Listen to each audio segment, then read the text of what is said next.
여러분 안녕하세요. 이윤규 변호사입니다. 네, 제가 공부법에 관한 영상, 책들, 한국이나 외국 것들 모조리 다 이제 수집해서 좀 읽어보는 편인데요. 그래야 이제 제 공부법 같은 것들이 객관화가 될 수 있으니까요.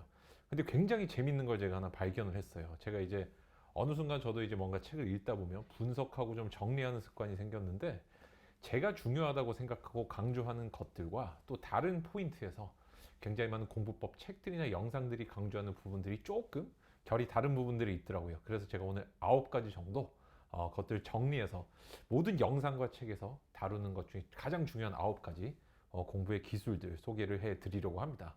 첫 번째는 복습이 너무너무 중요하다입니다. 야, 뻔한 얘기 나왔다 이렇게 생각하시는 분들이 계실지도 모르겠지만, 여러분들이 생각하시는 그 복습의 의미가 아닙니다. 여러분들이 생각하시는 복습은 내가 뭔가를 잔뜩 외우려고 노력하고 그 다음에 그것이 기억에서 떠나지 않게 뭔가 다시 한번 반복해서 보는 그런 생각을 좀 하고 계신 것 같은데, 그게 아니라 내가 공부라는 건 결국에 시험 공부는 최종적으로 시험장에서 쓸 수 있는 지식을 만드는 게 되게 중요하거든요. 그래서 내가 어떤 지식을 인지하거나 이제 이해하는 단계까지 이제 완전히 넘어가지 못했을 때는, 그때는 내가 어쩔 수는 없지만 그 단계를 지나고 난 후에 지식을 이제 이해한 단계, 실전에서 쓸 수 있는 단계까지 넘어갔을 때는 반드시 그 지식들을 압축시켜 가지고, 아, 요런 것들이 시험에서 나오겠네? 이런 게 답이 되겠네? 어떤 식으로 바뀌어져서 나오겠네라는 것들이 연상이 될 수 있어야 되고, 이런 것들을 굉장히 광범하게 공부한 것들을 잘라가지고 머릿속에 집어넣고 그걸 다시 한번 아웃풋하는, 머리에 탐색하는 게 아웃풋이거든요. 기억 속에서.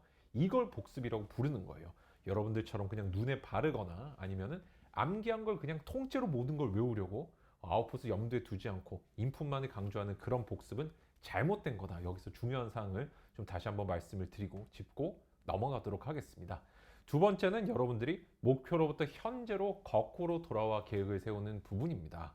장래를 향해서 공부 계획을 세우시는 분들이 겪는 문제점이 두 가지가 있어요. 첫째는 어느 정도 공부를 해야 될지 모르겠다, 이런 식으로 공부에 좀 미로에 빠지는, 노력의 미로에 빠지는, 밑 빠진 독에 물 붓는 그런 케이스가 처음으로 있고, 두 번째는 시험에서 사실 가장 중요한 거는 전날의 모든 내용을 볼 수 있느냐 없느냐거든요. 근데 내가 전날의 모든 내용을 보면은 그 시험에서 사실 내 지식들을 그대로 쏟아내고 마칠 수 있게 됩니다. 근데 그게 불가능한 경우에 대부분 좀 고배를 맛보게 되죠. 근데 여러분들 이런 거 신경을 안 쓰시고 그냥 미래를 향해서 계획을 세우지 마시고, 미래로부터 현재로, 아, 시험 치기 전에 한번 다 보려면은 어느 정도 기간 동안 마무리를 해야겠네, 이 마무리를 하기 위해서 현재 책을 어느 정도까지 이해를 해야겠네, 이런 식으로 거꾸로 계획을 세우셔야만 현재 할 것들이 명확해집니다. 이렇게 계획을 반대로 세우는 거 다시 한번 강조를 드리고 싶고, 두 번째, 2순위로 랭크가 됐어요. 세 번째는 맞지 않는 방법, 나에게 좀 안 맞는 방법들을 고집하지 않고 그때그때 카멜레온처럼 좀 바꿔나간다. 제가 언젠가 소개해 드린 적이 있는 다코스라는 책에서 이제 했던 어떤 취지랑 비슷한데, 여러분들이 나한테 안 맞는 방법도, 특히 학원 다니시는 분들, 그냥 꾸역꾸역 다니시면서 학원 커리큘럼만 그대로 수강하고 이걸 끝까지 쫓아가면 내가 되겠지라고 뭔가 그렇게 잘못 생각하시는 분들이 계신데, 시험은 물론 노력과 끈기가 중요한 어떤 요소로 작용을 하기는 하지만 끈기 근성을 시험하는 게 시험의 주된 목적은 아니잖아요. 근데 여러분들이 나에게 맞지 않는 옷을 자꾸 입으려고 노력하거나 안 맞는 거 뻔히 알면서 남들이 다 한다는 이유로 내가 어떤 마음에 위자를 얻기 위한 목적으로, 마음이 좀 치유되고 싶은 목적으로 학원 다니시고, 이런 것들은 잘못된 거예요. 나에게 과감하게 맞는 방법으로 좀 바꿔서 메타인지성을 좀 높여달라고 말씀을 드리고 싶고, 사실 또 다른 파트에서는 자신의 수준이나 상황 같은 것들을 좀 올바르게 파악하는 부분도 중요하다, 메타인지성이 중요하다라고 얘기하는 부분도 있었는데, 제가 생각할 때는 요 두 부분은 조금 중첩이 되는 것 같아서 제가 3위로 두 개를 합쳐가지고 순위를 좀 높게 매겼어요. 4등은 인풋 후에 반드시 아웃풋을 한다입니다. 사실 근데 이 뉘앙스들, 영상이나 책들의 뉘앙스를 보면은 인풋과 아웃풋이 이렇게 딱 띄어지는 게 아니고, 인풋 하면서 바로 직후에 아웃풋을 해보는 거예요. 이 말은 뭘까요? 처음부터 아웃풋, 제가 1번에서 복습할 때도 말씀을 드렸지만 사실 두 개도 결이 좀 비슷한데, 내가 이 지식을 시험장에서 어떻게 쓸지를 생각하면서 인풋을 하고 끝난 이후에 그것이 시험장에서 작동한지 상상해 봄으로써 지식을 완성시켜 나간다는 거예요. 초보 수험생이나 장수생 수험생 분들이 특히 잘 못하는 부분이 바로 이 케이스입니다.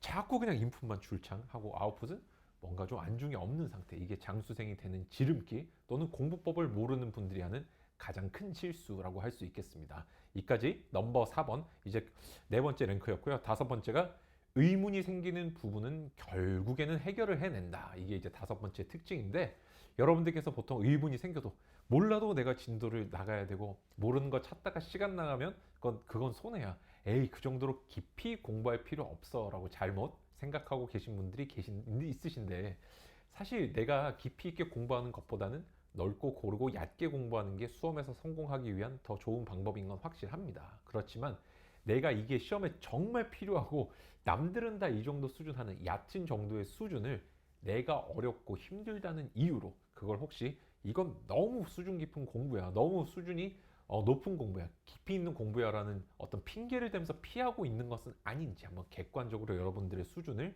점검해 보실 필요가 있어요. 기준은 뭐가 될까요? 바로 기출문제입니다. 여러분들이 기출문제를 진짜 능수능란하게 다룰 수 있을 정도의 어떤 필요한 지식이라면 그거는 꼭 필요한 얕은 정도의 지식이라고 할 수 있습니다. 다시 한번 기억을 해주시고요. 이렇게 해서 순위 5번까지를 한번 봤고요. 6번이 기본적인 것에 집중한다는 겁니다.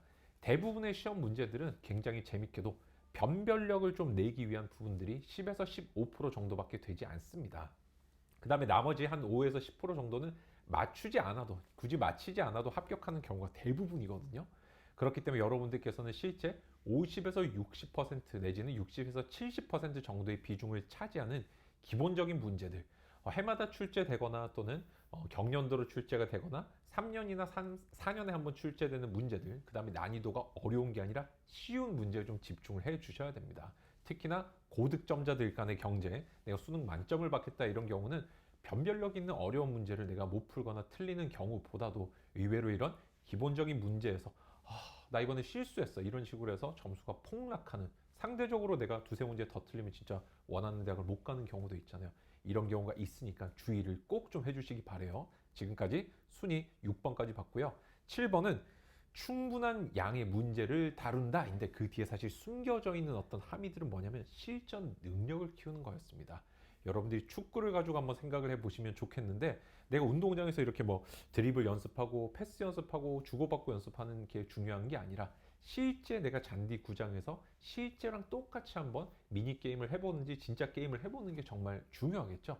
여러분들은 이런 트레이닝과 프랙티스를 구별하지 않고 자꾸 프랙티스에 좀 집중하는, 진짜 실전이 아닌 연습에 집중하는 경향들이 있으신데, 트레이닝을 꼭 해주셔야 되고, 그 트레이닝을 위해서는 실전은 문제 푸는 거죠. 그렇기 때문에 충분한 양의 문제를 다루면서 실전에 적응하는 연습을 해주셔야 된다. 이게 7번째 포인트였어요.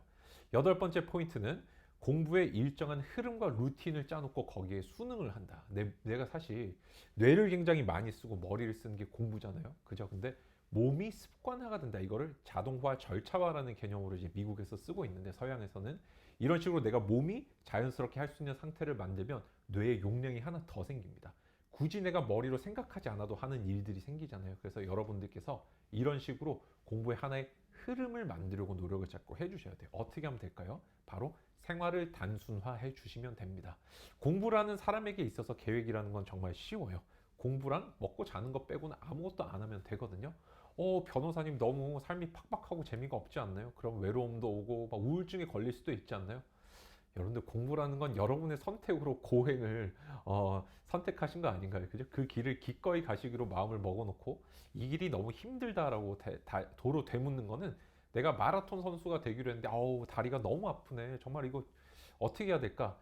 진짜 이게 부러지거나 진짜 뭐 심각한 부상을 입거나 아니면 정말 쉬어야 되는 경우가 아닌데도 통상 여기에 수반되는 정도의 고통이나 괴로움을 못 견뎌내시는 분들도 굉장히 저는 많이 봐온 것 같습니다. 그래서 여러분들께서 당연하다고 생각해 주시고 삶을 단순화시키시고 이것들이 하나의 루틴화가 되고 내 몸이 거기에 적응할 수 있는 상태가 되도록 한번 노력을 해봐 주세요. 밥 먹는 시간이나 자는 시간을 좀 일정하게 유지하고 공부는 한 주기 동안 한 과목만 자꾸 해주시는 게 정말 좋은 방법이라고 다시 한번 소개를 해드리고 싶습니다. 마지막 9번째가 스트레스를 긍정적인 방향으로 해석한다. 해석한다. 나에게 스트레스가 주어지는 상황, 시험이 얼마 남지 않았다든지 뭐 아니면 가족이랑 같이 사는데 가족과 사이가 안 좋다든지 뭐 이런 거 바꿀 수가 없죠. 근데 이런 상황을 바꿀 수 없고 나의 감정이 일어나는 거. 내가 어릴 때 조금 교육을 잘못 받아서 윤리 교육을 감정이 팍 일어나는 거 어쩌겠어요. 근데 지금부터라도 내가 이성과 사고로 이걸 누르고 그 다음에 이거를 나에게 좀 더 긍정적인 방향으로 해소하는 게 필요합니다. 여기에 대해서는 와이너의 귀인 이론이라는 것도 소개를 좀 해드리고 싶은데 간략하게 좀 말씀을 드리면 사분면으로 이렇게 쭉 나눠가지고 어떤 문제 요소들을 분석했을 때 결과에 연결되는 요소들을 분석했을 때 나랑 관련이 있고 바꿀 수 있는 것들에만 집중했을 때 외부랑 관련이 있고 바꿀 수 없는 것들에 집중할 때보다는 그게 훨씬 좋은 결과를 만들고 그게 사실은 결과를 만드는 데 있어서 내가 컨트롤할 수 있는 유일한 요소가 아닌가 노력의 대상이 아닌가라고 하는 더 넓은 귀결까지로 이어지거든요. 여러분들도 이 결론 한번 꼭 기억을 해 두시면 좋겠습니다. 제가 지금까지 이렇게 해서 9가지 정도 이제 모든 어떤 공부법 영상 물론 제가 수집할 수 있고 인지할 수 있는 범위 내겠죠. 그죠? 뭐 예를 들어서 제가 다른 언어로 된 뭐 인도의 공부법 이런 것들은 글쎄 아직까지는 제가 조금 어려운 것 같습니다. 힌두어라든지. 근데 그런 것들도 제가 차차 좀 수집하고 또 분석하는 시간을 또 제가 갖도록 한번 해보겠습니다. 여러분들 이제 23년이 시작돼서 굉장히 좀 다양한 어떤 목표와 새로운 의식을 가지고 한 걸음 또 내딛고 계실 텐데 제가 항상 여러분들 응원해 드리고 또 격려해 드리고 있으니까 여러분들 외롭다고 느끼지 마시고 또 어려움이 있으실 때는 제 채널 찾아오셔서 댓글 남겨주시면 제가 가능한 범위에서 답변 드리고 또 힘을 보내드리도록 하겠습니다. 감사합니다. 여러분 이상 이윤규 변호사였습니다. 2023년 화이팅!